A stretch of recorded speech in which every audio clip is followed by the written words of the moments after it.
Hello बच्चों, आज की क्लास में आप लोगों को बताऊंगा best method for balancing any type of chemical equations. अगर आपने ये मेथड सीख लिया, मेरी मानो आप किसी भी टाइप का केमिकल इक्वेशंस को बैलेंस कर पाओगे। तो चलिए आइए क्लास स्टार्ट करते हैं। जो भी आपको केमिकल इक्वेशन दे रखा है उसको फिर से एक बार दोबारा लिखो।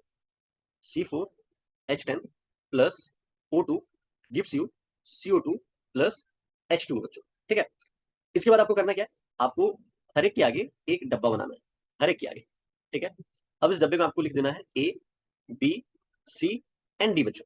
अब मेरे को एक बात बताओ, ये बैलेंसिंग होता क्या है? सर, जितने भी रिएक्टेंट है उतने प्रोडक्ट ही होने चाहिए। अगर दोनों बराबर हो गया उसी को बैलेंसिंग बोलेंगे सर।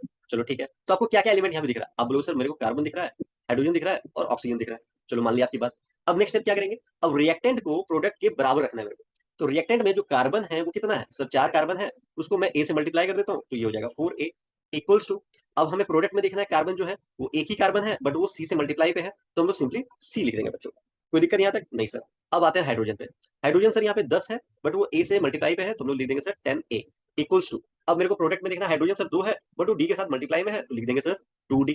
ठीक है, अब ऑक्सीजन पे आते हैं। 2 ऑक्सीजन है सर, अब वो बी से मल्टीप्लाई में है तो लिख देंगे 2B इक्वल्स टू। यहाँ पे सर 2 बार है ऑक्सीजन, यहाँ पे एक O2 है और यहाँ पे सिंगल O है, तो चलिए पहले इसको लिख लेते हैं। O2 किसके साथ मल्टीप्लाई में? सी के साथ, तो लिख देंगे 2C, क्योंकि 2 ऑक्सीजन था ना। अब 2 को सी के साथ मल्टीप्लाई करोगे तो 2C हो गया। ठीक है, प्लस बच्चों, अब यहाँ पे एक ही ऑक्सीजन है बट वो मल्टीप्लाई में है डी के साथ, तो सिंपली यहाँ पे डी लिख देंगे। आई होप आपको समझ में आ गया होगा। अब एक नॉर्मल सा स्टेप है जो आपको हर एक सिचुएशन में यूज करता है, वो क्या है? आपको लेट कर लेना है। क्या लेट करना है? आप A B C D जो भी यहाँ पे दिख रहा है किसी को भी आप वन लेट कर सकते हो, बट हमेशा से मैं ए को ही वन मानते आया हूँ, तो आप लोग भी वही करके चलना। तो अभी तक तो मेरा आंसर गलत नहीं हुआ है, मतलब मेथड जो भी मैंने यूज करा है उससे आंसर एकदम परफेक्टली आया है। तो मैं आपको सजेस्ट करूंगा ए को ही वन मान लो आप। तो ए को मैंने वन मान लिया, तो ए का वैल्यू तो मेरे को पता चल गया। अब ए जैसे ही वन यहाँ पे पुट करोगे तो 4 × 1 = C, तो सी का वैल्यू कितना आ गया बच्चों? 4 आ गया। चलो सी की वैल्यू भी आ गई आपके पास। अब यहाँ पे 10 × 1, क्योंकि ए का वैल्यू 1 था, इक्वल्स टू 2D। तो यहाँ पे हो गया 10 इक्वल्स टू 2D, तो 10/2 इक्वल्स टू D। तो देयरफॉर D का ही वैल्यू आ गया 2 5 10, तो D का भी वैल्यू 5 आ गया सर। ठीक है, वेरी गुड। अब यहाँ पे 2B लिख देंगे एज इट इज। 2 × C का वैल्यू, हाँ सर 4 आ चुका है, प्लस D का वैल्यू भी आ चुका है, 5 पुट कर देंगे।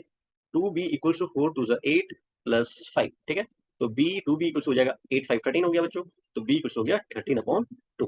कोई दिक्कत यहाँ तक? नहीं सर। अब ये जो A B C D की वैल्यू जो फाइंड आउट हो गई है, अब इस बॉक्स पे आपको लिख देना है बच्चों। तो चलिए लिखते हैं। ए का वैल्यू 1 है, तो 1C4H10 प्लस बी का वैल्यू कितना था बच्चों? 13/2 O2 गिव्स यू, सी का वैल्यू कितना था? 4 प्लस डी का वैल्यू कितना था?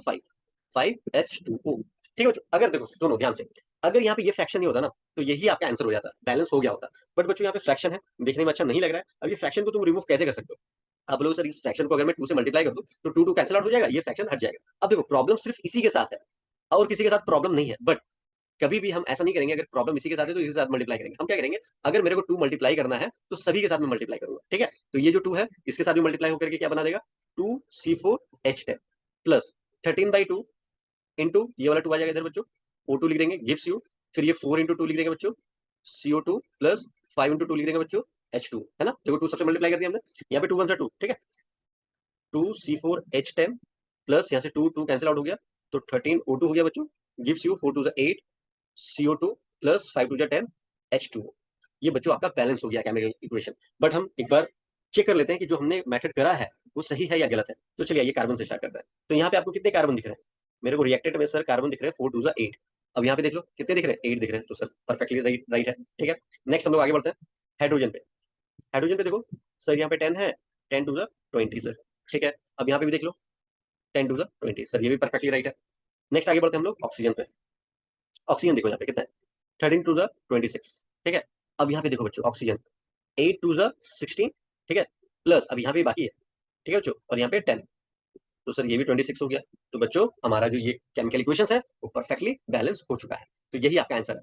अगर आपको और भी प्रैक्टिस के लिए क्वेश्चन चाहिए आप मेरे को व्हाट्सअप करना, मैं आप लोगों को नंबर ऑफ क्वेश्चन सेंड कर दूंगा। और ये इतना इंपॉर्टेंट टॉपिक है बच्चों, एग्जाम में आना ही आना है। तो अच्छे से कीजिएगा और टफी क्वेश्चन वो लोग पूछते हैं, और ये मेथड जरूर यूज कीजिएगा जिससे आपका मतलब एग्जाम में क्वेश्चन गलत ना हो और आप फुल मार्क्स में पास हो। मिलते हैं नेक्स्ट क्लास।